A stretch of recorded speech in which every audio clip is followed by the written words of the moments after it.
Lara Kaye and Conor Adams are All Twins, the Dublin duo who just delivered one of the Irish debuts of the year. RT Entertainment met them in their Dublin city studio to talk about writing euphoric songs, ambition and penning the ultimate Olympics tune.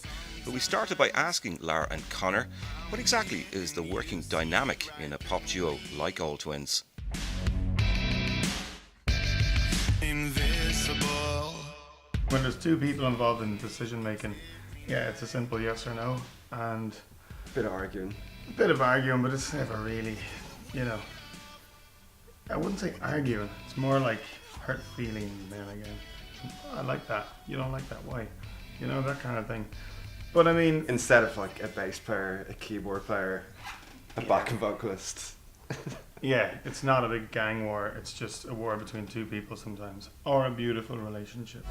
Somewhere in the darkest ocean, far beyond the light. Both Lara and Conor are survivors from much-loved Dublin bands The Cast of Cheers and Adebisi Shank. They joined forces 3 years ago to strike out on their own. I don't think it was like an initial, like it has to be different.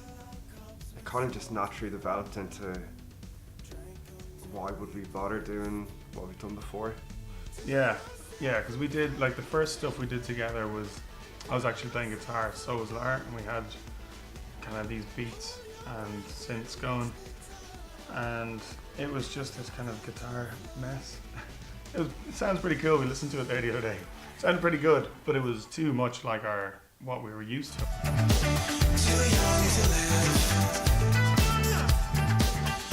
With influences ranging from Folds, Talking Heads and even The Police in that Andy Summers-like guitar shimmer, it's a tight focused sound, and as Conor has said, he's not a snob anymore when it comes to influences. I suppose I've been a kind of rocker, or just listening to heavier music for a long time, and when we started doing this new band, I was like, well, like, I don't want to do this at the moment, so I started listening to a load of different music and stuff that I hadn't listened to in years, like Talking Heads and stuff.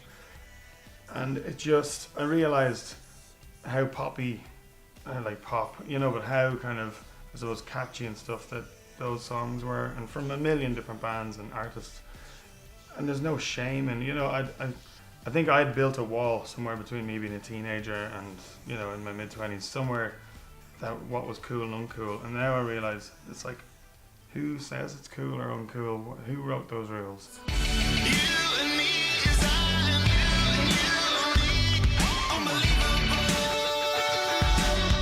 A sense of euphoria is key with All Twins. In fact, album track and recent single Unbelievable is nothing less than a celebration of life itself. Definitely. I mean, I guess that's something a bit taboo music of like, oh, you're like singing about something joyous. Yeah. To some people, but like, I don't know. Well, it's weird because it's hard to make kind of a triumphant, joyous song without it being cheesy or deemed as cheesy. We saw that as a challenge, because I think we were talking, when we wrote that song, we were talking about the Olympics, and this was months and months ago. So, and we kind of wanted to write like an Olympic tune, but not like in terms of the Olympics, but more like the vibe of the spirit. Because even now, watching them, when you see someone win and all, it's something special. Every 4 years, you see it's triumphant, and so it's kind of that, and mixed with a bit of quantum theory. All Twins have made no secret of how ambitious they are, and having supported Fold and Codaline, they've seen the big league up close, and it's inspired them on to achieve greater things for themselves. Mega inspirational. Like it is, to see, watching Codaline every night it was pure inspiring. To see the way they kind of control the crowd, and just to see that level of live music as well. It was just, you want to be a part of that, you want to do something similar.